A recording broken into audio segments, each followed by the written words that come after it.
Alright, so in the second video I'm going to talk a little bit about body positioning and movement. So two things that are really important with TRX. One thing is your body, and since this is a free weight exercise, and with basically every exercise you do have your body weight hanging on the TRX, you do want to make sure to stay really nice and tight and keep tension all throughout your core to make the exercise effective and safe. So when I get the example of a row, generally speaking, you want to make your body like a plank. So sometimes it helps pulling up the toes a little bit, which just makes it easier to keep that tension. But otherwise, from your heels to your shoulder, you want to be in one line, generally speaking. So for example, if I do a row like this, I want to make sure I am like that. With rowing exercise, what we don't want is the hip extending forward, which shifts your body weight, which makes it easier, but is not what our intention is, because we don't want to make the exercise easier.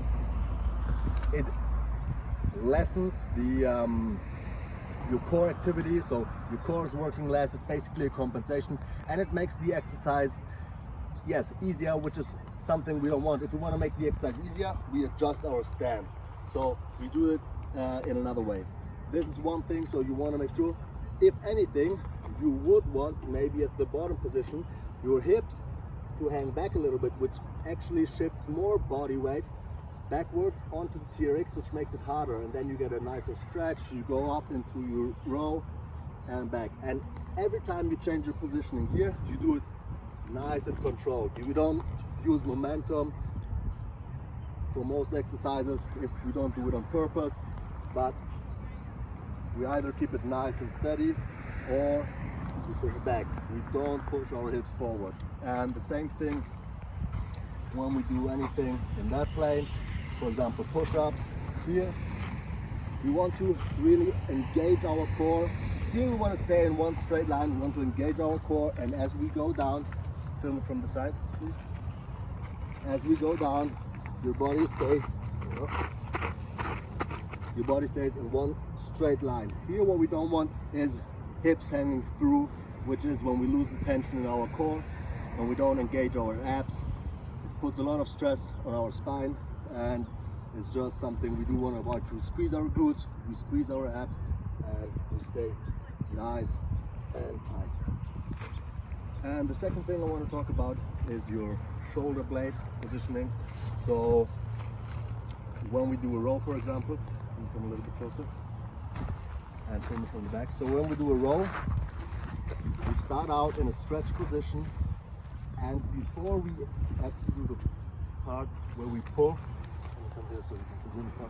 so before we do the part where we actually pull, we bring our shoulder blades back and down into a good position, chest out, and then we do the row. And as we go back, we revert the process. You could also hold it statically in the position.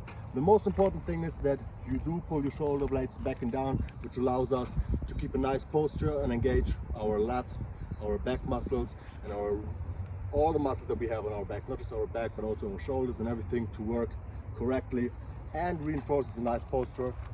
We don't want our shoulders rounded in and pull like that. Shoulder blade control is something that is really important to learn. It's not very easy for most people, especially in the beginning, to move shoulder blades independently of your arms or anything, but it's something that is really important for basically every exercise. Also, when you do any pressing exercise, come a little bit closer again.